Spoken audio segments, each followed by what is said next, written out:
My grandma told me her disturbing secret 2 years ago. It still haunts me to this day. Good afternoon, my name is X and my grandma M once told me a story so disturbing, it still haunts me to this day. I will retell the bizarre events that have happened to her as best I can. This all starts with a conversation I had with her about 2 years ago, in which she told me about them. Sweetheart, could you come into my room for a second?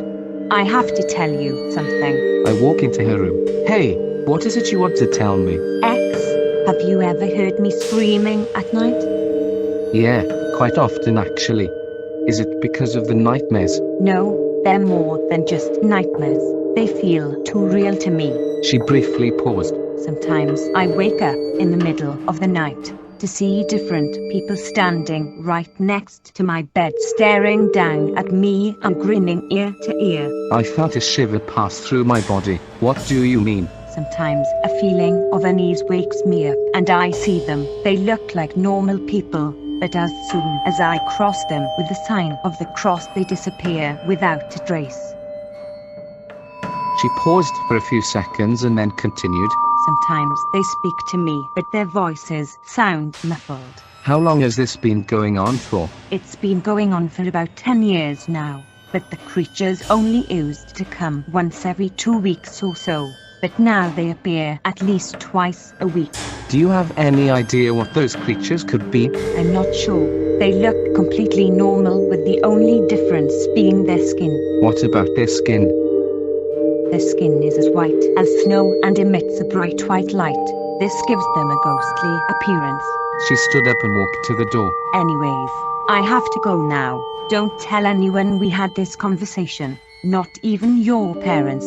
This is only our secret. At this point, I should probably mention my grandma is a very devoted Orthodox Christian. She's the most religious member of my family as she attends service almost on a daily basis. It's been 2 years since we had that conversation. My grandma still gets those visits, and if anything they'd have gotten more frequent. I can hear her fearful screams almost every night now. What I also noticed is that she became more distant and less in touch with reality. She barely talks to us anymore, and it seems as if those monsters are feeding on her sanity. However, about a year ago, I made a discovery. I was sitting on my grandma's bed, looking through the family album, when a small piece of paper on my grandma's desk caught my attention. Out of sheer curiosity, I picked up the paper and saw that it was a note written by Grandma. The note read, August 10, 2019. Today I had the worst visit ever. I went to sleep at around 9 p.m. and drifted off into sleep rather quickly, but my sleep was shortly interrupted by the spine-chilling sensation of being watched. I scanned the room for what may have caused it, and at first everything looked normal. Upon further inspection, I noticed something strange. My door was slightly open. That struck me as odd, as I close my door every night. But I quickly brushed it off as nothing and closed my eyes when suddenly I heard a creak. Horrified, I sat up in my bed and looked for the source of the sound, and then I saw something which froze me to the core with terror. My door was being opened very slowly, until on the other side of the door I could see white light.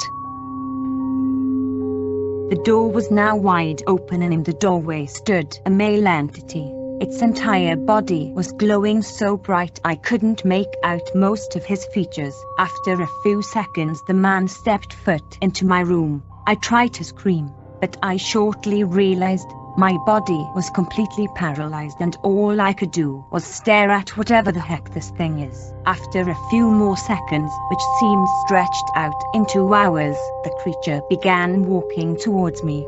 Every step measured and calculated. The creature stopped right beside my bed and bent down, uncovering its monstrous appearance as it gave me the classic ear-to-ear smile. The pure terror I felt cannot be transmitted through human words as I saw its face. The creature was skinny up to the point where I could see his ribs sticking out from the dark robes he was wearing. It was also very tall. I'd say about 7 feet. Its head was comically long and narrow. His nose looked like a pencil stuck to his face. His mouth was stuffed with countless little dagger-like teeth with which I'm sure he could tear flesh apart. His skin was as pale as snow. His black hair was long, messy and greasy. What stuck out the most to me were its eyes. His left eye was cloudy to the point where I could barely see his pupil and his right eye. His right eye glutted with germs, bugs, and all types of insects which at that point ate away most of his eye. After about 20 seconds of pure agonizing horror, the monster spoke, which was impossible as his tongue was for the most part rotten and covered with mold. The words came somewhere from within him. This is confirmed by the fact that it didn't move its mouth while speaking. Come with us. There was something very wrong with the voice, as if the voice didn't belong to the creature and it was merely a mouthpiece. It was the deepest and roughest voice I ever heard. After several more painful seconds, the creature vanished and a warming sense of relief overcame my body. I was now able to move and speak. I was now at peace. As I finished reading the note, I heard footsteps coming from the hallway. I turned around in a jump out of unexpectedness and saw my grandma strolling through the corridor and entering her room, with her head down and her stare fixated on the old grey rug.